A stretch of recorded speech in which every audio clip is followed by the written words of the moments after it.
Fact চেককে challenge করলাম, এটা বুয়া তুই প্রমাণ কর, দেখি তোর ক্ষমতা কতটুকু। প্রমাণ কর বুয়া, এটা প্রমাণ কর। তারেক রহমানের মেয়ে জাইমা রহমানের নাচানাচির ভিডিও পোস্ট করায় অনেক চেতনাদারী লিগার বলছেন এগুলা লিগের আদর্শ না, এগুলা করা উচিত নয়।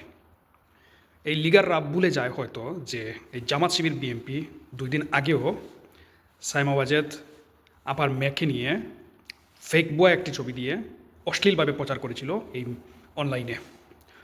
তখন তাদের এই চেতনাদণ্ড দাঁড়ায় নাই, কিন্তু এখন নতুন লিগাররা আইসা জ্ঞান দেয় যেগুলো করা উচিত নয়, অনুচিত। সে বিদেশে বড় হয়েছে, বিদেশের কালচার এটা।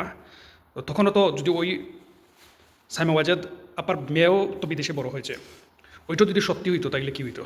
আবার জয় ভাইয়ের হাতের ঠেটু নিয়ে জামাত শিবির বিএনপি বলে এটা হারাম, আর সাইমা রহমানের ডান্স, হ্যাঁ, কোমর দুলিয়ে বুক দুলিয়ে ডান্স, এটা হালাল।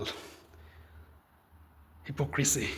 হ্যাঁ, যে সকল নতুন চেতনাদারী চুদনা লিগার আমার আইডিতে আসোস, পেজে আসোস, গেট আউট, গেট লস্ট।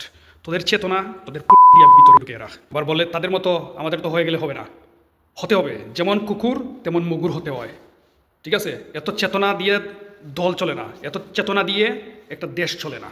তোদের চেতনা তোদের হুগার ভিতরে ঢুকে রাখ, ঠিক আছে? আমরা যেটা সামনে আসবে, যেটা রিয়েল, সেটাই আমরা প্রকাশ করতেছি। ফ্যাক্ট চেককে চ্যালেঞ্জ করলাম, তুই এটা বুয়া, এটা যারা বলতেছেন এআই দিয়ে বানানো, এই জাইমা রহমানের ভিডিও, ফ্যাক্ট চেককে চ্যালেঞ্জ করলাম, এটা বুয়া তুই প্রমাণ কর, দেখি তোর ক্ষমতা কতটুকু। প্রমাণ কর বুয়া, এটা প্রমাণ কর।